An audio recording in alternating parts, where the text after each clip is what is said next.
माधोराजपुरा किस किस के मध्य हुआ, कब हुआ, क्यों हुआ? 1600 ये हुआ था, सॉरी 1816 में हुआ था। ध्यान दीजिए, ये लावा एक ठिकाना है और लावा ठिकाना कहां पर है? टोंक में। नरूकों का ठिकाना है और इस लावा के राजा थे जिनका नाम था भारत सिंह नरूका। क्या नाम था? भारत सिंह नरूका। बड़ा उद्भट वीर था भारत सिंह नरूका और अपनी सनातनी संस्कृति, सनातनी परंपराओं का कट्टर पैरोकार था, बहुत समर्थक था। सनातनी परंपराओं के प्रति प्रेम और लगाव भारत सिंह नरूका में कूट कूट के भरा हुआ था। और दुर्भाग्य से उस समय जो टोंक की रियासत थी, वहां का टोंक का राजा कौन था? अमीर खां पिंडारी। अमीर खां पिंडारी। अमीर खां पिंडारी सारी रियासतों को तंग करता था।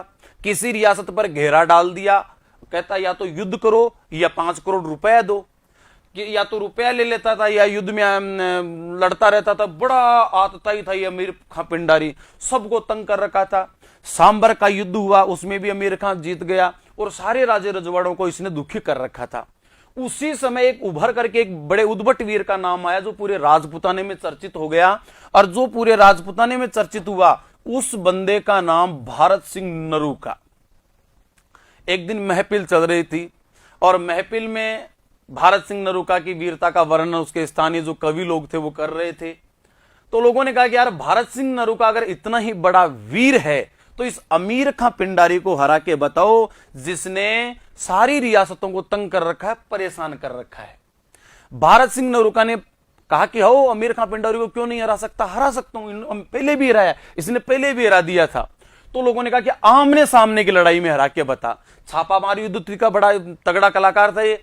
आमने सामने की मैदानी लड़ाई में अमीर खां पिंडारी को हरवा के बता, इसे यानी कि मजबूरी में घुटने टिकवा के बता देगा तो भारत सिंह नरूका तेरे को मानेंगे कि तू वाकई में कछवा वंश का शिरोमणि है और हम तुझे कछवा वंश का शिरोमणि मान लेंगे। भारत सिंह नरूका ने भी प्रण किया कि मैं अमीर खां पिंडारी को झुकाकर बताऊंगा, निश्चित रूप से बताऊंगा।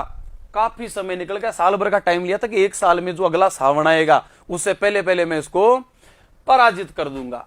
अब साहब काफी दिन निकल गया, काफी दिन निकल गया। इस ताक में रहता था कि इस अमीर खां पिंडारी, लेकिन एक छोटे से ठिकाने का एक जागीरदार और एक तरफ रियासत का राजा हराए तो कैसे हराए। लेकिन एक दिन हुआ क्या, इस अमीर खां पिंडारी की बेटी और पत्नी, ये दोनों क्या है कि इनकी अमीर खां पिंडारी की कोई धर्म बहन थी, उसकी बेटी की शादी में थे और उसकी बेटी की शादी में अमीर खां पिंडारी की बेटी और पत्नी दोनों शामिल होने आई। इसका पता चल गया भारत सिंह नरूका का। भारत सिंह नरूका को इसका पता चल गया, इन बेटी और पत्नी दोनों का अपहरण कर लिया, दोनों का हरण कर लिया और दोनों को किस किले में बंद कर दिया? माधोराजपुरा के किले में। कहां किया? माधोरा। इसका पता चला अमीर खां पिंडारी को। तो साहब अमीर खां पिंडारी ने इस माधोराजपुरा के किले को चारों तरफ से घेर लिया। काफी दिनों तक युद्ध चलता रहा। अमीर खां पिंडारी बाहर से आक्रमण कर रहा है, भारत सिंह नरूका अंदर से आक्रमण कर रहा है। काफी लंबा घेरा चला, काफी लंबी लड़ाई चली, लेकिन भारत सिंह नरूका ने उसकी बेटी और पत्नी नहीं सौंपी। अमीर खां पिंडारी की भी एक मजबूरी थी, इसके पास तोपों का हौसला था, चाहता तो ये माधोराजपुरा के किले को तोपों से उड़ा सकता था, लेकिन उड़ाए कैसे? क्योंकि अगर किले को उड़ाएगा तो अंदर बेटी और पत्नी भी मारी जाएगी। काफी लंबा संघर्ष चलने के बाद तकरीबन 6 महीने ये युद्ध चला। छोटा सा किला माधोराजपुरा का किला। आखिर में अमीर खां पिंडारी ने कहा कि अपने स्वाभिमान को बचाने के लिए बेटी पत्नी को भी उड़ाएंगे, उड़ेंगे तो उड़ेंगे, लेकिन इस भारत सिंह नरूका को सबक सिखाना है। और अपने तोपों के जो तोपचिए थे उनको कहा कि माधोराजपुरा के किले की तरफ तोपों का मुंह उठा दिया जाए। और साहब जैसे ही तोपें तानी गई माधोराजपुरा के किले की तरफ, भाई अब गोले बरसेंगे और माधोराजपुरा का किला नेस्तनाबूत हो जाएगा। दोस्तों उसी समय एक गजब की घटना घटती है और अमीर खां पिंडारी की बेटी और पत्नी किले की दीवार पर खड़ी हो जाती हैं, किले के परकोटे पर खड़ी हो जाती हैं कि उड़ाना है तो पहले हमें उड़ाओ। अब साहब अमीर खां पिंडारी ने देखा यार अपन अपने शत्रु के खिलाफ हैं और मेरी बेटी और मेरी पत्नी शत्रु के पक्ष में, किले की दीवार पर आके खड़ी हो गई। आखिर साहब अमीर खां पिंडारी को बेटी और अपनी पत्नी की शक्लें दिखी और वो प्रेम उमड़ना ही था। एक आवेश में तो आदेश दे दिया कि किले को उड़ा दो, पत्नी बेटी मरती है तो मरने दो। लेकिन जब उनकी शक्लें दिखी, उसका हृदय परिवर्तन हुआ, कि तोपों के मुंह नीचे करवा दिए और हाथ जोड़ करके सफेद झंडा ऊंचा कर दिया कि भारत सिंह नरूका, मैं तेरे से संधि वार्ता करने को तैयार हूं, तू जीता और मैं हारा। जैसे हार स्वीकार की सेना गई, भारत सिंह नरूका को मिलने बुलाया। भारत सिंह नरूका दोनों, उसकी जो बेटी थी और पत्नी थी दोनों, जो अमीर खां पिंडारी की, इनको लेकर आया।